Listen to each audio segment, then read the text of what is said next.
Noong unang panahon, sa dakilang lungsod ng Babylonia, may isang makapangyarihang hari na nagngangalang Nebukadnezar.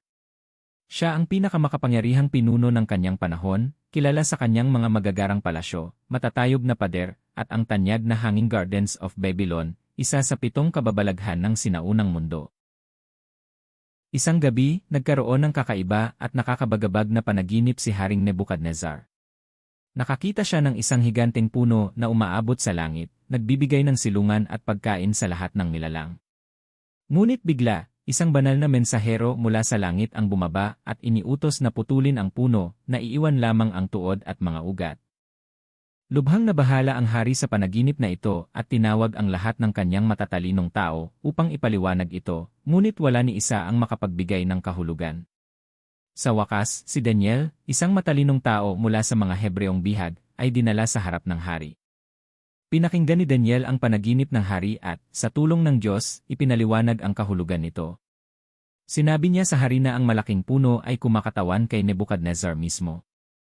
Ang pagputol sa puno ay nangangahulugang mawawala ang kaharian ng hari at mamumuhay siya tulad ng isang mailap na hayop hanggang sa kilalanin niya na ang Diyos ang tunay na tagapamahala sa buong mundo. Namangha si Haring Nebukadnezar sa paliwanag ni Daniel, ngunit agad na nakalimutan ang babala. Isang taon ang lumipas, habang naglalakad si Haring Nebukadnezar sa bubong ng kanyang palasyo, ipinagyabang niya, hindi ba ito ang dakilang Babylonia na aking itinayo bilang royal na tirahan, sa pamamagitan ng aking makapangyarihang lakas at para sa kaluwalhasyan ng aking kamahalan. Sa mismong sandaling iyon, isang tinig mula sa langit ang nagpahayag na ang kaharian ay kinuha mula sa kanya.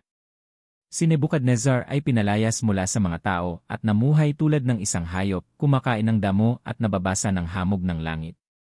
Sa loob ng 7 taon, namuhay si Haring Nebukadnezar sa ganitong kalagayan. Ang kanyang buhok ay lumago tulad ng mga balahibo ng agila, at ang kanyang mga kuko ay tulad ng mga kuko ng ibon. Ngunit sa wakas, tumingala siya sa langit at kinilala ang kapangyarihan ng Diyos. At kaya, ang makapangyarihang hari na minsang namuno ng may pagmamataas ay naging isang mapagpakumbabang lingkod ng Diyos, nagtuturo sa ating lahat ng kahalagahan ng pagpapakumbaba at paggalang sa makapangyarihan. Natuto si Haring Nebukadnezar ng isang mahalagang aral, ang tunay na kadakilaan ay nagmumula sa pagkilala at paggalang sa Diyos, hindi sa pagyayabang ng sariling mga nagawa. At kaya, ang makapangyarihang hari na minsang namuno ng may pagmamataas ay naging isang mapagpakumbabang lingkod ng Diyos, nagtuturo sa ating lahat ng kahalagahan ng pagpapakumbaba at paggalang sa makapangyarihan.